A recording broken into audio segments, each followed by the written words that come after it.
The event features Eva Mozes Kor, and Eva is a survivor of Auschwitz, but there's a unique twist in that she has forgiven her captors, and this adds something very serious and difficult sometimes to think about, in addition just to surviving Auschwitz. Kelly is the one who really found Eva and first contacted Eva, and Kelly, it's kind of an interesting story how you found her. I took some students to Wittenberg, Germany over the summer, and they were asking questions about the Holocaust while we were reading poems, and I couldn't answer the questions. So I Googled and looked up Joseph Mengele, and on Joseph Mengele's site there was Eva Kor's name highlighted. So I clicked on her and I read about her story and how she's chosen to forgive for something that most people wouldn't be able to understand. So I thought it would be really interesting for the students to be able to hear this story, learn more about the Holocaust and what happened, and hear Eva's amazing story of forgiveness. I think the topic of forgiving an atrocity like this is something very serious to think about.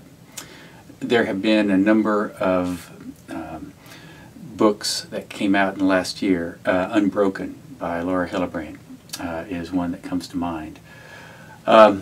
It talks about the power of forgiveness, and I think the power of forgiveness is an interesting topic. And at the same time, one of the things that Eva has experienced is a lot of pushback and anger from the Jewish community, who's not ready to forgive the Nazis. And I can understand those arguments. I think that that discussion is worth thinking about as a university that has a mission in public affairs.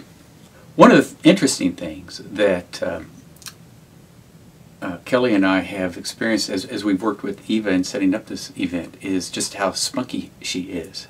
And I think, Kelly, you actually find her, she reminds you a little bit of your grandmother. Yeah, she's got a lot of energy and a lot of fire. You can tell that she's not only a kind and caring person, but she's also a little spitfire. The event is on February 26th. It's on a Tuesday at 7 p.m. in Carrington Hall, room 208. Yeah, and it's open to the public and it's free. They can find information on the Religious Studies website. We have it featured, and there's a link, and it will have a little biographical sketch of Eva Kor, and it will also give the time and the place. They have information about where to park, and they should be able to find everything there.